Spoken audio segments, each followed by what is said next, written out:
Greetings. Thank you for joining me. In this video, I'm going to be talking about why I left the Watchtower Corporation and what my journey was like, what I learned from it.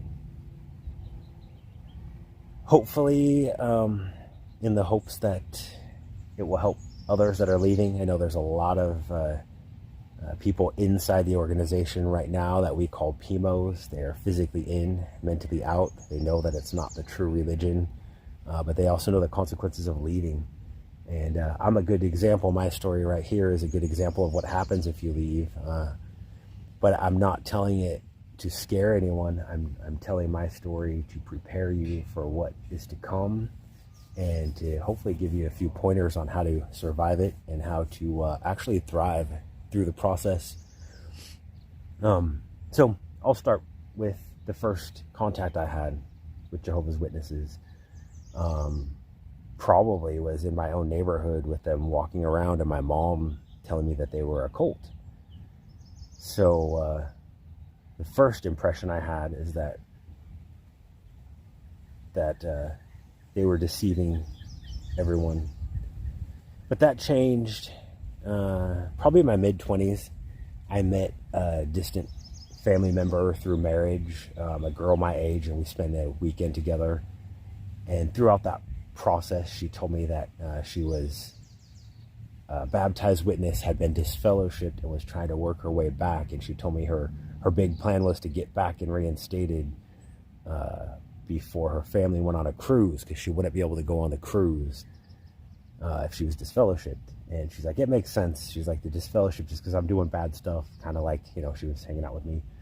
And she's like, but I'm trying to get all that out of my system, and then I'm going to go back. And so after our time together was over, she told me, she's like, someday you should check out the Witnesses. She's like, they are the true religion. They're great. And I'm thinking, man, what kind of church kicks you out and you're out in the world and you're talking about how bad you want to get back? So that left a little impression in me. It kind of changed what my mom had told me and what my impression was then. And then fast forward a couple years after that, I met my second wife. So I'd already had a failed marriage. I had a son. The second wife had a son. We just met. And she was not disfellowshipped, but inactive. And had just left her husband, who wasn't a witness. She married him against whatever, before she was baptized. I don't remember. And so dating her, I kind of thought, okay, well, she's done with that, so that's all good. That's in her past. Well, then within a couple of months, we had our daughter on the way, Bradio. And Sherry, my ex-wife, she says, here's a book. She's like, I'm going to give you this book because this is what I'm going to raise our daughter as. She says, I'm obviously not doing good. I already have 2 kids now. She's like, you have a kid. So she's like, I'm going to go back to the Kingdom Hall. I'm going to get reinstated. I'm going to get active again. And I'm going to raise your daughter as a Jehovah's Witness. And so, I was balanced. I went to the Bible bookstore. I bought 2 books against witnesses. I even told her about it. I said, I'm gonna really research this. So I bought a book called Jehovah's Witnesses, The Devil at Your Door, or something like that. Devil at Your Doorstep. I don't know. And another one that was along the similar lines of, against witnesses. And I sat down with these 3 books and a couple of different translations of the Bible. And I started reading the 2 against witnesses. But they were just really full of hate. They were just like, these evil people will come to your doorstep and they will,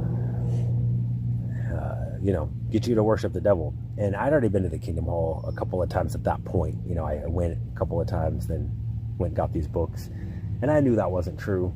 So I put those books away and I just started studying. And I just decided, you know what, maybe the true religion would have a bad name as a cult. So I just studied and started living it.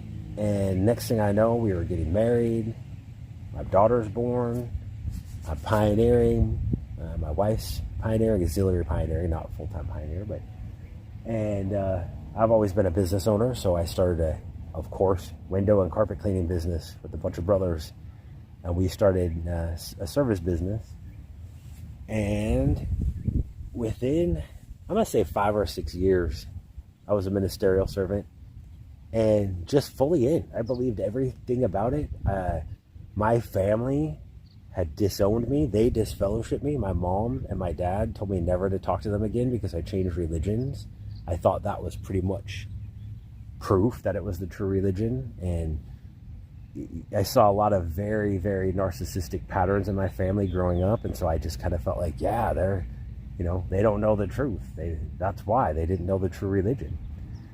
So I went full in and tried my hardest, So I went full in, tried my hardest to raise my family and be a good example as, I was planning on being an elder.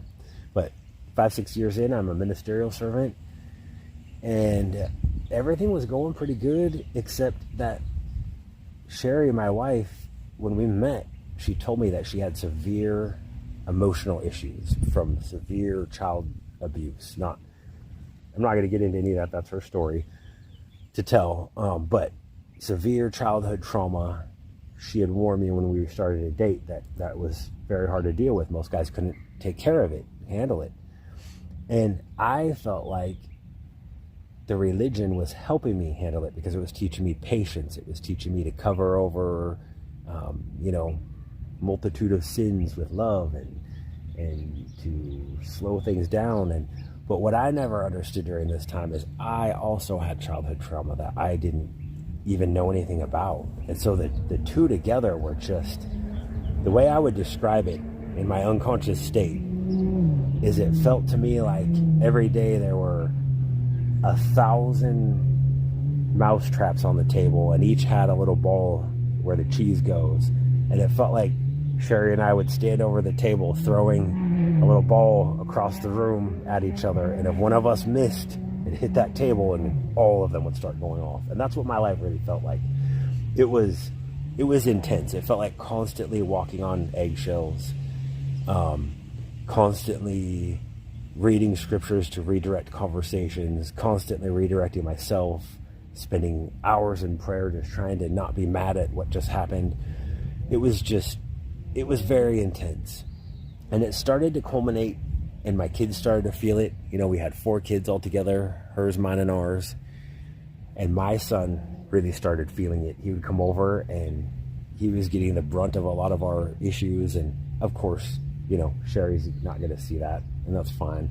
But he did. He saw that he was put in the middle of a lot of our stuff. I probably accidentally put her son in the middle of things because neither of us were emotionally intelligent enough to understand that we were going to be repeating.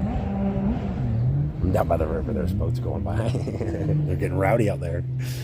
Neither of us understood how trauma worked. And so we were just living it out. And it was like just crashing into each other, just having family issues that would blow up and our kids would get hurt.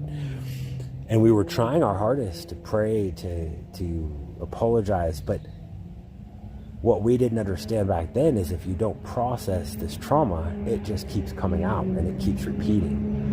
And so we were full in the throttle of it. A good 10 years in, I was pretty unconscious because every day just felt like a long possible argument. And if I said the wrong words, that ball was going to drop and all hell was going to break loose. And so I was pretty stressed out. And probably 15 years in, my brain was fried. And I started seeing severe signs of depression in myself, but I was so burnt that I didn't even know what it was. Like, I would not be able to shave. I would just sit and look in the mirror and just couldn't lift the razor to my face. So I'd end up at meeting, or I'd show up late to meeting, and the brothers would be like, well, if you haven't shaved, this was before the new rule. Before they said not having a beard wasn't a scriptural teaching, and they've done it for 100 years for no reason. This was during the time when they were saying no beards. And so they were saying if I didn't shave that I wasn't a good Christian. And it honestly took me one day, I just Googled, why don't I feel like shaving? And I think one of the other Google searches is why don't I feel like grooming myself or taking care of myself? Next thing I know, there's a whole bunch of articles on depression. And I read a couple and I was like, oh my God, I'm depressed. I'm depressed because nothing around me is working. And, none of the advice I'm getting from the elders. We were getting we were getting shepherding calls, monthly. We were getting, and at this point, 15 years in, they're just reading the same scriptures, telling us the same stuff. If one of you would do this right, you guys wouldn't be having those problems. One of you served Jehovah right, you would.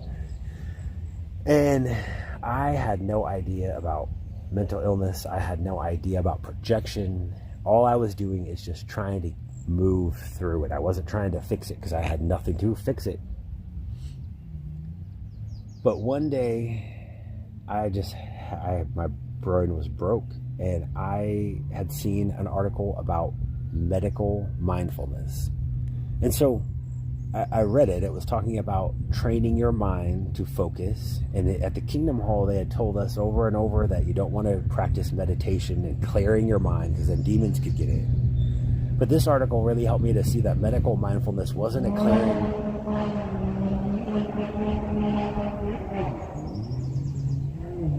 Must be a jet ski.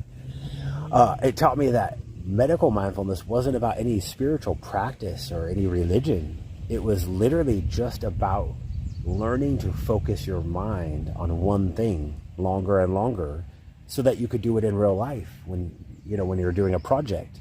And I was watching my kids. They were getting less and less focused because of short videos and screen time. I watched myself. I used to be able to study something for 2-3 hours straight, and now I was getting bored and, having to take breaks in the middle of my studies. And so I was like, maybe practicing focusing my attention. And it was pretty, obviously no religion mixed in it, because it was just sitting and counting your breath. And when I knew what it was for, when I knew that counting your breath was paying attention on your breath for 10 minutes, and then I knew what I could get out of it would be then to walk away, taking that peace with me that I created and just sitting there not thinking about my problems, and maybe take some of that problem solving that I would get in that quiet time with me. And so I thought it was worth a try. And so I started practicing about 10 minutes a day, just counting my breath and trying to get away from everything. And at first, it seemed really hard. It was so hard that I almost didn't want to do it because I would dread it. Just sitting down, my stomach would get upset. I would get uncomfortable. I remember one of the first times I set a timer for 10 minutes and started counting my breath. Within 3 minutes, my body just stood up and started walking around. And I was like, wait, I was supposed to be counting my breath. I didn't stand up on purpose. Started to see the disconnect between my mind and my body. I started to see the things the Bible was talking about being having singleness of mind, being single-minded. I realized that my mind wanted one thing when my body wanted another, and the two weren't in sync. And so that was interesting to me. I thought, 15 years of going to the Kingdom Hall, learning that I needed to sync my body and mind, and then 10 minutes for a day for 3 months, just sitting with my body with no instructions, I'm seeing where it's disconnected. I wasn't judging anyone. I just thought it was a cool little tool that I found. But what I didn't realize is that it was actually waking me up from being unconscious. Because when you engage in unconscious toxic cycles for 15 years straight, you rarely are awake and aware of what's going on. You're just always in fight or flight. You're always either in freeze mode because someone's mad, or you're in ready to run mode because you don't know if you're going to have to run, but you're never present and you're never at peace. And that's why my body got so stressed out. I was 200 pounds overweight because I was eating my emotions. And in 3 months of practicing just this 10 minutes a day, just counting my breath, 1 for in breath, 2 for out breath, start over at 10, just sitting there for 10 minutes, listening to the wind like I'm doing now. And that 10 minutes, for some reason, whatever snapped in my head, I quit eating my emotions. I lost 60 pounds during that 3 months. Over the next year, I lost all 200 pounds without ever changing my diet. But the biggest thing that happened for me, the biggest thing, was that during the arguments that would happen with me and Sherry, I started to stay awake. I started to stay present. I wouldn't get triggered, and I wouldn't then say whatever I normally would say, which would make it worse. And I found myself in the most interesting situation because she was so used to the pattern, and she's not doing anything different. I'm the only one doing something different. So she would continue with it and get heightened even when I would stay quiet. And then if I stayed quiet, my silence would make her more heightened. Pretty soon she was fighting just as bad with me not participating. Until one day I remember just sitting on the couch and she was standing over me just screaming at the top of her lungs, "Stop screaming! Stop screaming at me! Why are you upset?" And I was literally in a complete calm peace. And I realized that I was in the middle of a spiritual war. But I didn't understand it at all.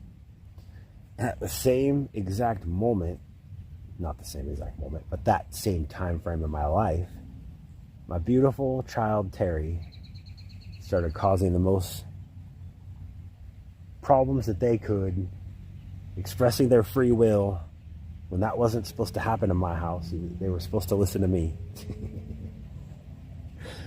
But Terry comes out and tells me that they are trans. And my brain breaks because I raised them in a Christian household, in the true religion. And of course I wanted to believe their mom, but their mom was also a Trinitarian Christian, not believing in trans anything or any of the LGBTQ. And so I panicked.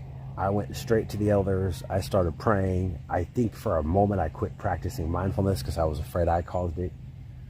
And I started praying for my child's survival, safety. I knew they were dead. They weren't going to make it to the new system. And so in my conversations with the elders, I started taking this presence that I had, though, from breathing by myself, and I would have logical conversations with them. I would say, well, if Jehovah is our Father, I can't see my Father ever telling me that I can't come to him when I want advice. I can't see my Father ever not wanting to know how I was doing. So you're telling me that the only thing okay, how do I say this? I'm getting all confused because this is like, there's so many emotions. When they heard my child was trans, when they heard my child is trans, their advice was for me to quit talking to them.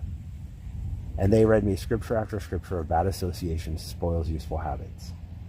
But in my mind, I was thinking, there's no way. I've never been worried about being gay, attracted to men. I've never thought I was a girl. So in my mind, I was like, all that could happen here if I cut my son off is that they're going to lose all contact with, I thought, reality at the time. I'm just giving you my perspective. I'm like, they're going to be off in this cult of LGBTQ, and and then I won't even be able to help them if they need it. But I realized that that's not loving to just cut someone off because they don't agree with you. Because at this point, Terry had told me, I went to meetings until I was 16. He's like, now I'm 16 and I don't want to go to meetings. In fact, I don't even think I'm a boy. I think, whatever, I'm not going to tell their story. They're telling, because they were just learning. They were just trying to figure everything out. And they're like, I believe that I have the right to be how I am. That's my free will. And it hit me. If I tell them that if they express their free will, I'm going to cut them off, then I'm trying to take their free will. And I just knew inside my gut that that wasn't the answer. I was like, I can't leave them because I knew their mom wasn't going to accept what they were going through. I was like, they need somebody to at least love them. I mean, what kind of family is just like, nope, we're not going to talk to you anymore? And I knew at the time, it felt like, well, maybe I was apostate because I was choosing him over Jehovah. But, I knew for a fact that Jehovah himself was telling me not to abandon my son.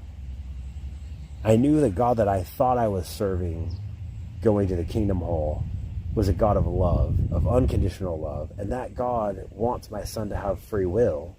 And that God wants me to love my son and talk to them no matter what.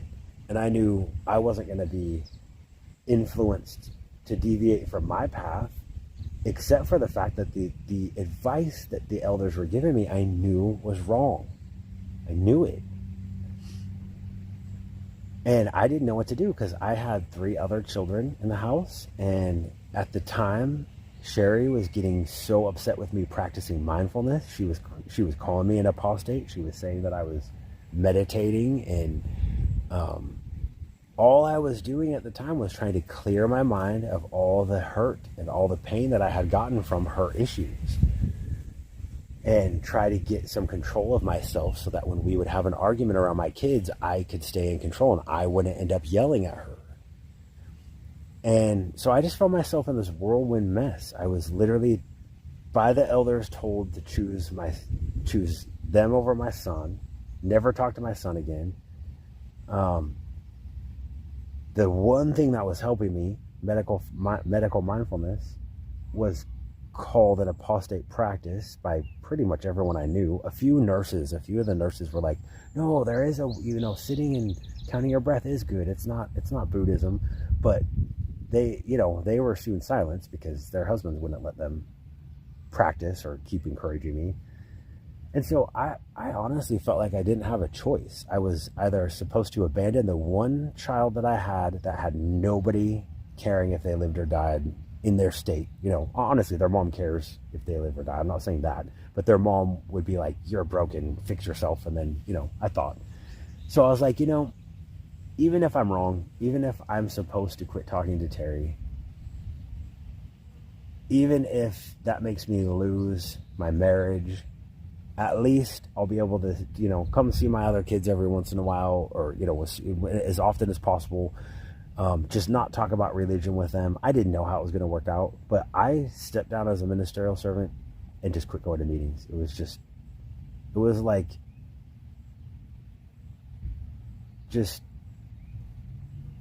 thankfully it was around 2020. And so it was the whole Zoom thing. I just faded out right then. Even with my family, and as soon as my family found out that I wasn't even going to meetings, it was only a couple of weeks. And at that point, I hadn't thought about it. It's been 4 years. Sherry and I had decided that we were going to split up, and I was going to move out because she just couldn't be around me when I was practicing mindfulness. So she's like, you got to go if you're doing that. And I was like, okay, I can't stop helping my brain. So we had decided April 1st I was going to move out. I had Terry on their way with their motorhome, and they were going to come and stay the summer with me, run my business, my window and carpet cleaning business. And we were just going to see if we could get through the summer. And a week before that was supposed to happen, I was out doing bids for my window cleaning business, and I got served restraining order. And all of my gear, all my equipment, my van, my truck mounted carpet machine was all sitting on my property. And I couldn't touch it for a month until our court date. And my wife had convinced the judge that I was an abusive husband, demanding sex from her and demanding that she do her wifely duties. She had dissected my text messages where I had said, I am not going to be in a loveless marriage. If we're not sleeping together, I don't want to be here. You need to let me go if you don't love me. So basically, either we're going to sleep in the same bed and we're going to be a couple and love each other. Other people don't share the same faith. We can do that. Or you let me go. And instead of just letting me go, she painted it as if I was like, get over here and put out. And man, I went to court, and just that judge tore me apart, took everything from me. And next thing I know, I was homeless. It's been 5 years I've been homeless.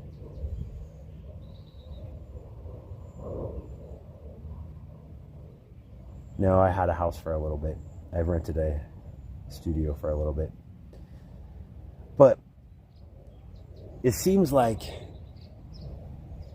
I lost everything, even though, I didn't know what to say to my kids. When I got the restraining order, they all signed it. And so I realized at that point that my ex had told them that I was an apostate and that I would harm them spiritually if they talked to me. I tried a few desperate attempts to call the elders, and I told them, I was like, I'll never talk to my kids about religion. It's, you guys can't keep them from me. And they basically laughed at me. One of them, my best friend, Nick Munns. I love you, bro. He looked me dead in the eye and he says, Aaron, I'll pray for your family. Telling me, I'm not praying for you. You're an apostate. I can't pray for you. Something else feels overwhelming. I didn't know what to say to anyone. I didn't talk to my kids until about 6 months ago. It's been 4 years. I didn't know what to say, so I started texting them, and I'm like, hey, you know, I'm sorry about everything. I love you guys. I don't want to take your faith. I don't want to talk to you about religion. I just want to know if you got your driver's license. You know, I paid for your driver's ed. I want to know if you passed. You know, it's the least. And my son, I think he was still 18 at the time, his response was, I want nothing to do with you. I'm changing my last name. Don't ever contact me again. My daughter's response was none. And then my stepson's response was, you were never my dad. So I guess the main reason that I'm putting this story out there is for those of you that are stuck in this cult to know that if you leave, it can get bad. It really can. It can get terrible, and it can feel life-threatening. It can feel like every moment it's just too much. The weight's too much to breathe. But if you learn to breathe through every second, and you learn to find something to enjoy in every moment that you're sitting there, you start seeing something else evolve, something beautiful. You get a connection with the actual source energy that's around us. And you get that connection inside of yourself when it's quiet and you sat there long enough. Pretty soon you can communicate with the same energy that the trees communicate with. You can hear answers from the same energy that's lighting up the rabbits that are across the field from you. You get to interact with the same energy field that guides all their instincts, and you have access to it all. So you don't need to be afraid of losing anything. I'm a good example of that. I lost everything except for my son. And during that time, I have a very, very few, 2 family members that are just, I call my spirit tribe. I have my son and my 2 family members that are my spirit tribe. And they got me through. Like today, they helped me get everything ready to make this video. They're helping me build my business. They help me process what I can't understand, what I went through. And they love me when I'm unlovable sometimes. And that just came, like the universe sent me them from nowhere. I've been homeless for years, and every time I don't have a place to go, someone's like, hey, I got a room, come stay with me. Anytime my car breaks down, someone helps me with it. Just when you get in flow, everything just works. And the thing that they want you afraid of is what you have to lose. And what I'm here to tell you is that they got your thinking all backwards. They got everyone thinking about what could go wrong when you need to be thinking about what could go right. They got everyone looking at what they don't have instead of being grateful for what they do have.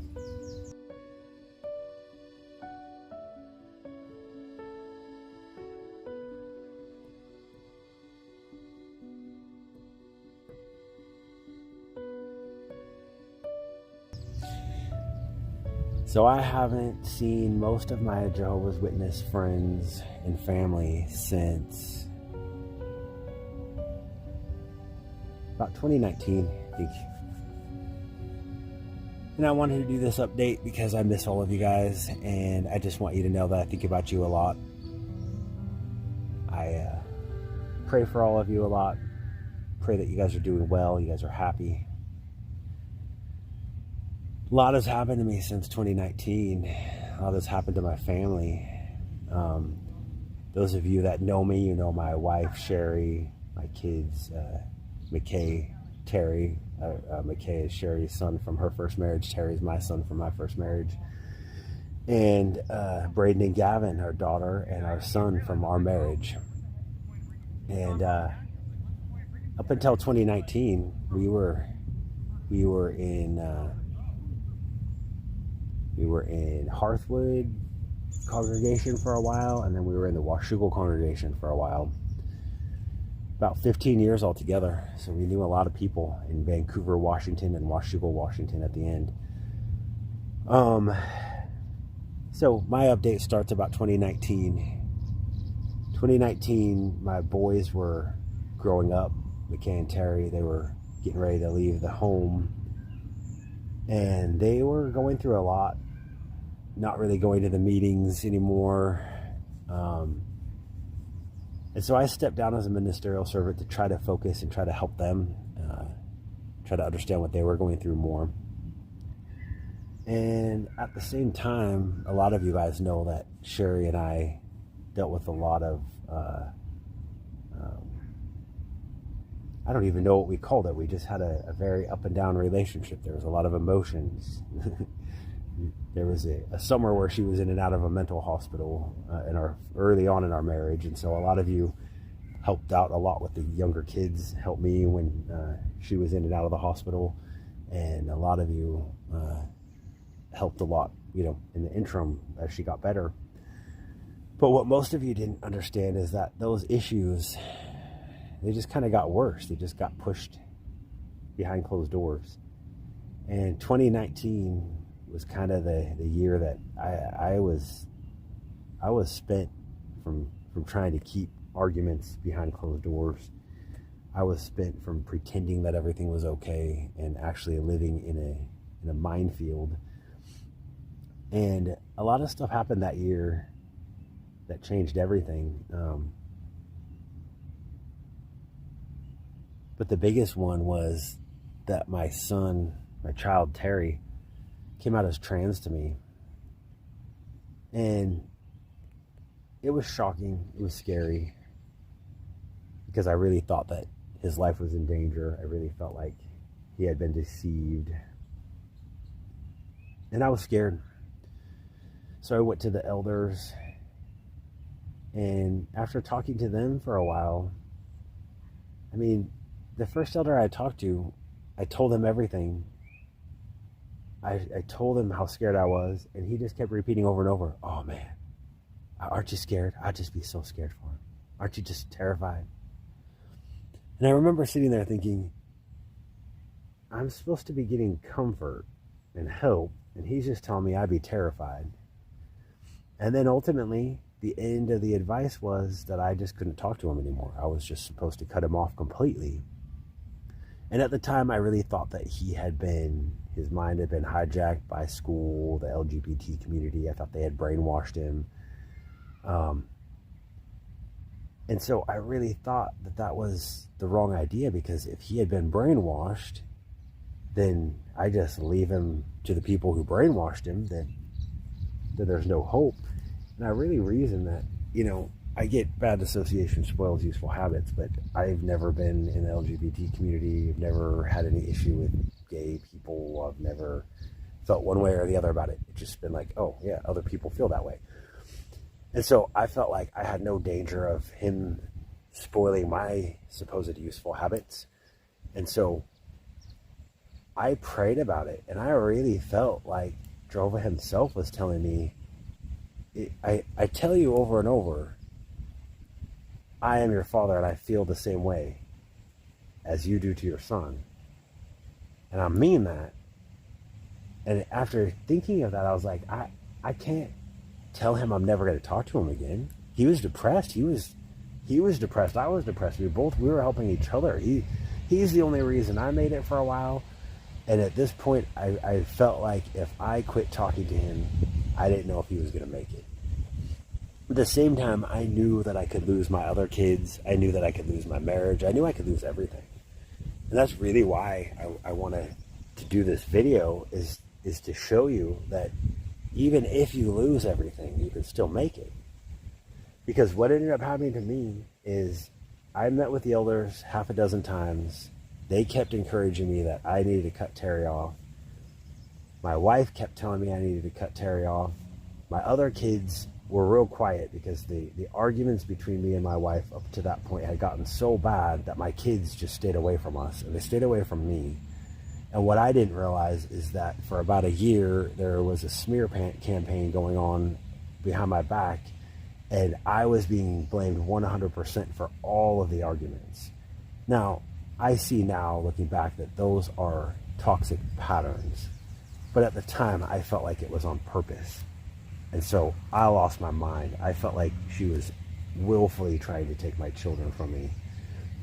And then I fell right into the trap by getting mad, yelling back, saying she's doing it on purpose, telling my kids, you don't know how bad your mom is, you don't know. And so now after I've had a few years to calm myself and heal from all the BS that I went through, I can see that I played right into it. It's a cycle. It's a toxic cycle that happens with people who had emotional trauma from their past. I had emotional trauma. She had emotional trauma. Together, it morphed into its own thing.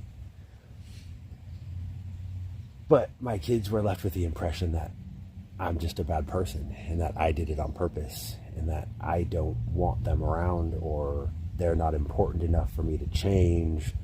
They think I left Jehovah's Witnesses because I don't want to live the truth. What none of you guys understand is that I left Jehovah's Witnesses because my conscience would not allow me to shun people anymore. I left Jehovah's Witnesses because I feel like you have no natural affection for each other. You guys are the only people on earth that say you have unconditional love for each other, and at the same time are ready to cut each other out of your lives, your children out of your lives. That was disgusting to me. Now, I give props. A good number of you won't do it. A good number of you, whenever that comes up, you say, oh, no, if my kid got disfellowship, I'd still talk to them secretly. Good for you. Because the governing body are apostate. They are cult leaders. They have taken over the role of Jesus. If you look in the Bible, it says that there's only one mediator between God and man. That mediator is Jesus Christ. What they've done is they've slid themselves underneath Jesus, between you and Jesus. And they're telling you that they're the mediator between you and Jesus. But that's adding to the scriptures. And if you take just their prophecies, just the fact that it's the end of the times and last of the last days since 1914, their 1914 prophecy didn't work. Their 1975 prophecy, and they can say all they want that it was the people inside the organization that had that. No, there are talks that circulate that are actually from governing body members at the time that say, stay alive till 75. So it was a failed prophecy. The generation prophecy, they used to say that once that generation dies, now it's overlapping generations. They are failures. I said it funny. I'm so pissed. I said it funny. Failures. They are failures when it comes to prophecy. And the Bible is very clear about that. If I were to give you a prophecy and it were not to come true, the Bible would say that I'm a false prophet. And so that's what it is. If you look at Jehovah's Witnesses and you compare it to the Bite model, which is the book Combating Cult Mind Control, and I'll put a link in my description. If you look at that and just compare it, they don't allow you to have any information but the watchtowers, and they'll tell you any information I give you is only one-sided, and that it's not fair to only listen to one side of an argument. And then they'll tell you that apostates are all bad, and if you listen to their side of the argument, you're an apostate too. Well, they just showed you a double standard. They won't allow you to listen to any other information. They tell you that apostates only want you to hear one side when they're actually the ones who only want you to hear one side. If you just peek outside the organization, there's no apostate saying anything untrue about the governing body. They're saying that they're covering up a huge child sex abuse scandal, and they are. There are thousands of kids that have been abused, and up until I think last year or the year before that, I can't remember, they were told not to call the police. They were told to call the governing body's little legal hotline and talk to them first. And even now, your elders book which is a Pharisee book. I mean, it's a book of hundreds of laws that you guys don't even know about, the rank and file witnesses don't even know about. And you only get a book if you're an elder, and women can't touch it. Sounds pretty Freemasonry to me.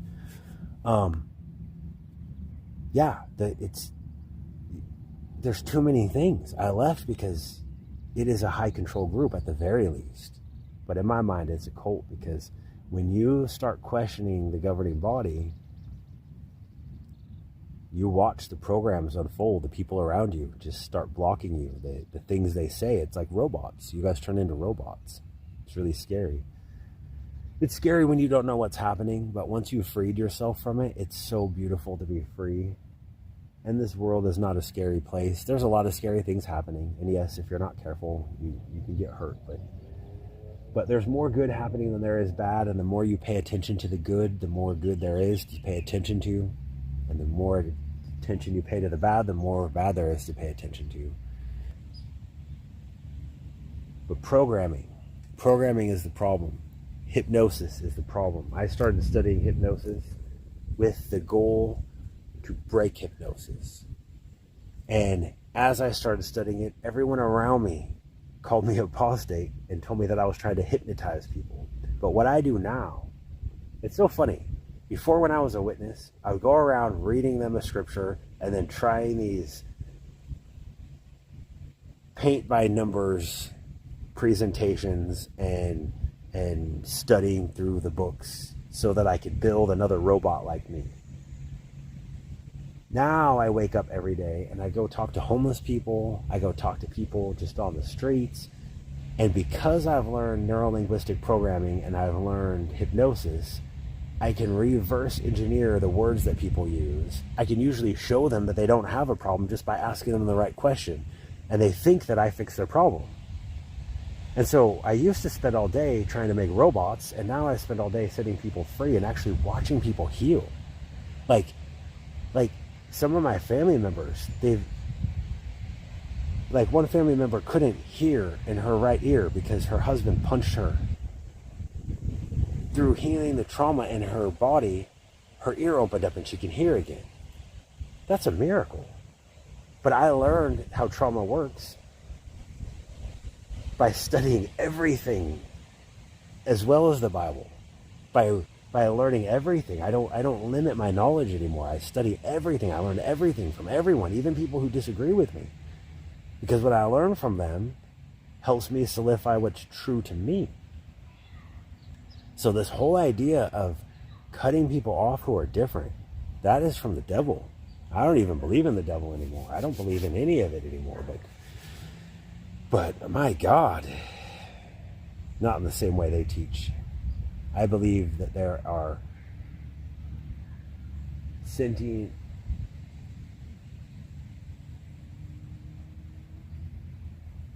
beings that are created of negative energy that we've endured. But we can combat them by being love. We just encompass the love that the source energy that created this plane of existence has, and those energies fade now. So learning the truth about reality and learning that there are no bad guys, that there are just traumatic patterns playing out and trauma, unresolved trauma looking to be resolved, learning that has just taught me love. It's taught me peace. And every day gets more peaceful. And every day I learn more about helping people, and every day my adventure gets bigger. And so to my Jehovah's Witness friends, I wish you all well. I know you guys are shunning me. I'm not shunning you. To my own children, I love you. I love you so much. I think about you every day.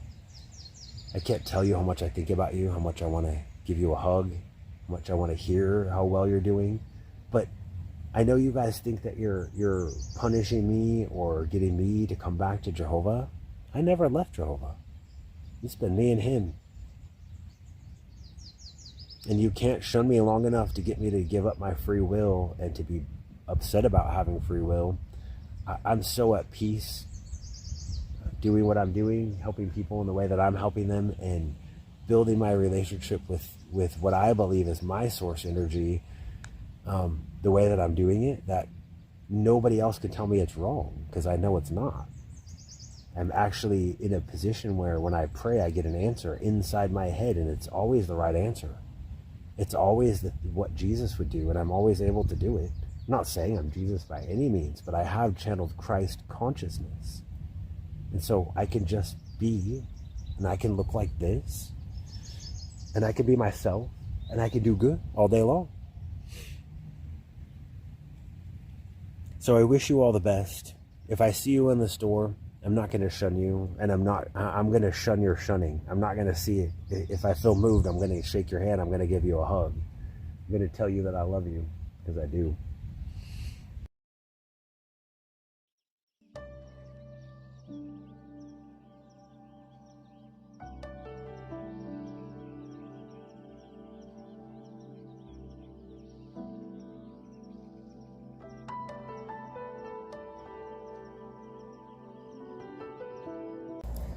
Greetings, beautiful humans. Thank you so much for sticking around to the end of my video. I really appreciate the watch time and to stick around, liking, subscribing, and sharing my channel. I'm just getting started with my coaching, so if you're a PMO and you're stuck in this organization and you need some help planning on strategy on how to get out, I specialize in recovery from narcissistic abuse and recovery from religious abuse. So my contact information will be in this video, and I just thank you so much for sticking around. As promised, here is my new song that I wrote about me and my daughter leaving the organization. I appreciate all your support. Love you guys. Thank you.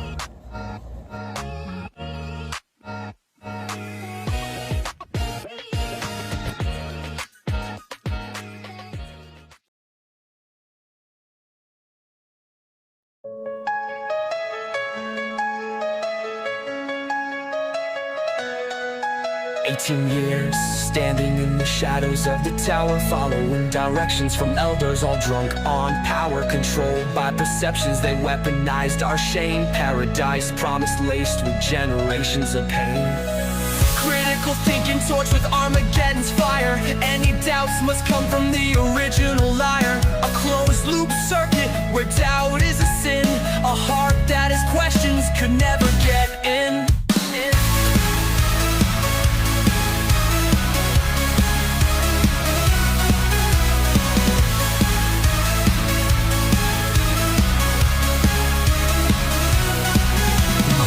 Finally whispered, is this really the way?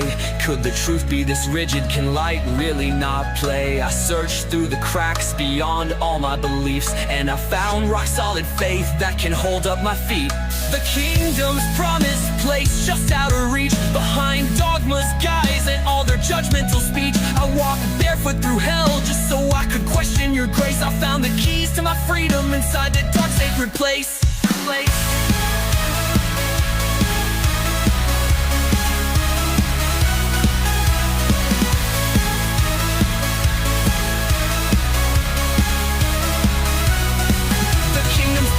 Place just out of reach, behind dogma's guise and all their judgmental speech. I walked barefoot through hell just so I could question your grace. I found the keys to my freedom inside that dark sacred place. I know that love is broader than fear and might. The truth always shines freely in its boundless light. I finally bled through the pages of all of their books. With each tear that I shed, I removed one of their hooks. Deconstructing my faith, but not to destroy. To reclaim my voice and remember my joy. Now we are no longer bound by laws made by men. True peace finally comes when we feel God's love from within.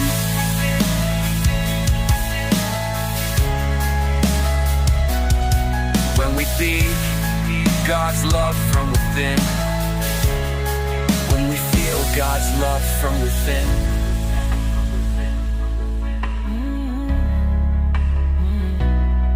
Within each dark shadow, a small light will glow. Only pure hearts will find it and use it to grow.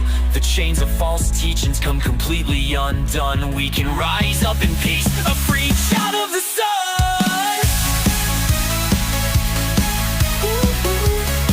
A free child of the sun.